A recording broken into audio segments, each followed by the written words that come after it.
Mes amis, cette histoire se déroule dans une grande ville de France, une ville que le monde entier appelle la ville des rêves, Paris. Ces routes portent le poids de millions d'histoires. Ici, certains rêves se réalisent, tandis que d'autres se perdent dans le bruit des klaxons et la foule pressée.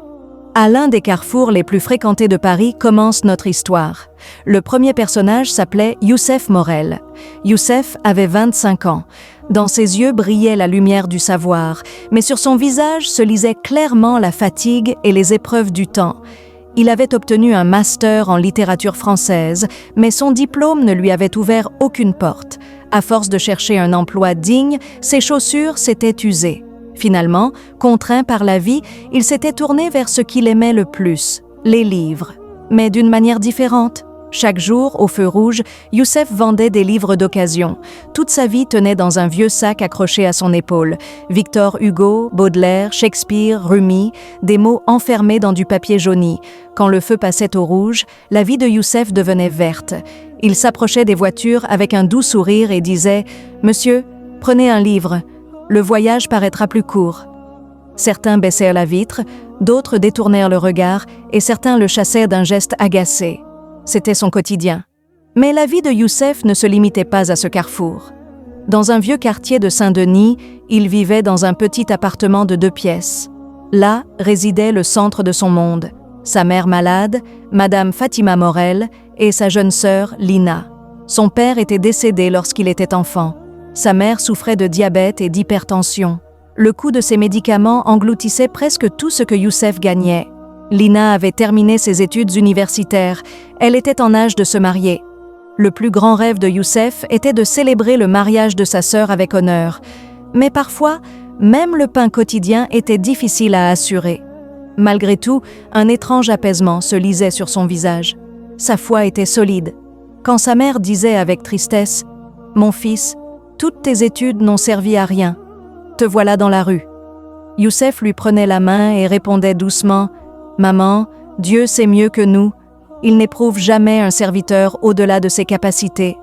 Prie seulement pour moi. » Dans un quartier chic de Paris, à Neuilly-sur-Seine, vivait notre second personnage, Claire Dubois. Claire était la fille d'un homme d'affaires très riche. Elle avait tout. Une grande maison, des voitures de luxe, des vêtements de marque. Mais malgré tout cela, un vide profond habitait son cœur. 1 an plus tôt, elle avait perdu son jeune frère dans un accident de voiture. Ce drame l'avait brisée de l'intérieur. Autrefois souriante, pieuse et pleine de vie, elle avait perdu goût à tout. Sa foi avait vacillé. Souvent, seule, elle pensait « Pourquoi Dieu m'a-t-il fait ça à moi ?» Cette douleur la menait lentement vers la dépression. Chaque jour, elle se rendait à l'université en voiture. Et chaque jour, elle s'arrêtait au même feu rouge où Youssef vendait ses livres. Mais pour elle, il n'était qu'un visage parmi tant d'autres. 2 mondes, une même route, sans savoir que le destin préparait quelque chose d'extraordinaire. Un jour, l'état de la mère de Youssef s'aggrava brutalement. Elle eut du mal à respirer et perdit connaissance. Ils l'emmenèrent d'urgence dans un hôpital privé à Paris. Après les examens, un médecin senior dit « 2 valves du cœur sont bloquées. Elle doit être opérée immédiatement. Sans intervention sous 24 heures, nous ne pourrons rien faire. » Le coût, 50 000 €. Pour Youssef, c'était impossible. Il supplia, appela des amis, demanda de l'aide. Toutes les portes se fermèrent. Le soir brisé, il retourna au feu rouge. Sans livre, sans force. Il s'assit par terre et pleura.